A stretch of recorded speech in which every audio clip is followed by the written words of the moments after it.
यूं मिली बूढ़े पिता को लोहे की थाली। नवल सिंह शहर में नौकरी करता था और अपनी पत्नी के साथ वहीं रहता था। एक दिन उसके पिताजी भी गांव से शहर उसके पास पहुंच गए।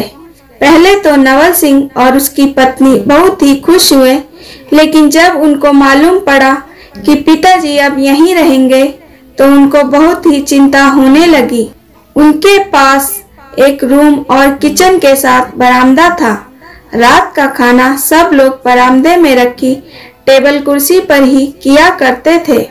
नवल सिंह के पिताजी ने कभी कुर्सी पर बैठकर खाना नहीं खाया था, इसीलिए जब भी वो रात का खाना उनके साथ कुर्सी पर बैठ करते तो बहुत ज्यादा खाना टेबल पर गिर जाता और कभी कभी तो टेबल से प्लेट नीचे गिर जाती और टूट जाती थी।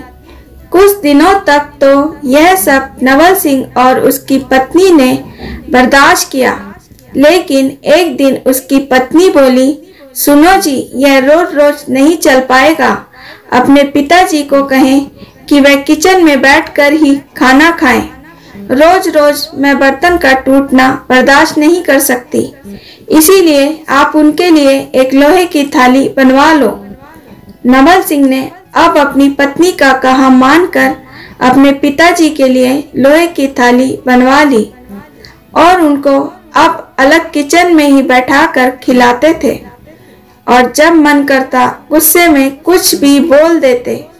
लेकिन बूढ़ा बाप क्या करे, चुपचाप बेटा बहू की सुनते रहते थे। समय बीतता चला गया और एक दिन नवल सिंह के बेटे ने पूछा, पापा, आप लोग दादाजी को लोहे की थाली में क्यों खाना देते हैं? इस पर नवल सिंह ने कहा, तुम्हारे दादाजी अब बूढ़े हो गए हैं और हर रोज एक थाली तोड़ देते थे, इसीलिए उनको अलग से लोहे की थाली में खाना दिया जाता है। इसके बाद नवल सिंह के बेटे ने जवाब दिया कि जब आप दोनों लोग बूढ़े हो जाओगे तो मैं भी आप लोगों के लिए इससे भी अच्छी लोहे की थाली लाऊंगा। यह सुनकर नवल सिंह और उसकी पत्नी को बहुत बड़ा धक्का लगा। उन्हें समझ में आ गया कि उन्होंने क्या गलती की है। उसी दिन से उन लोगों ने अपने पिताजी की लोहे की थाली फेंक दी और सब लोग फिर से साथ में खाना खाने लगे।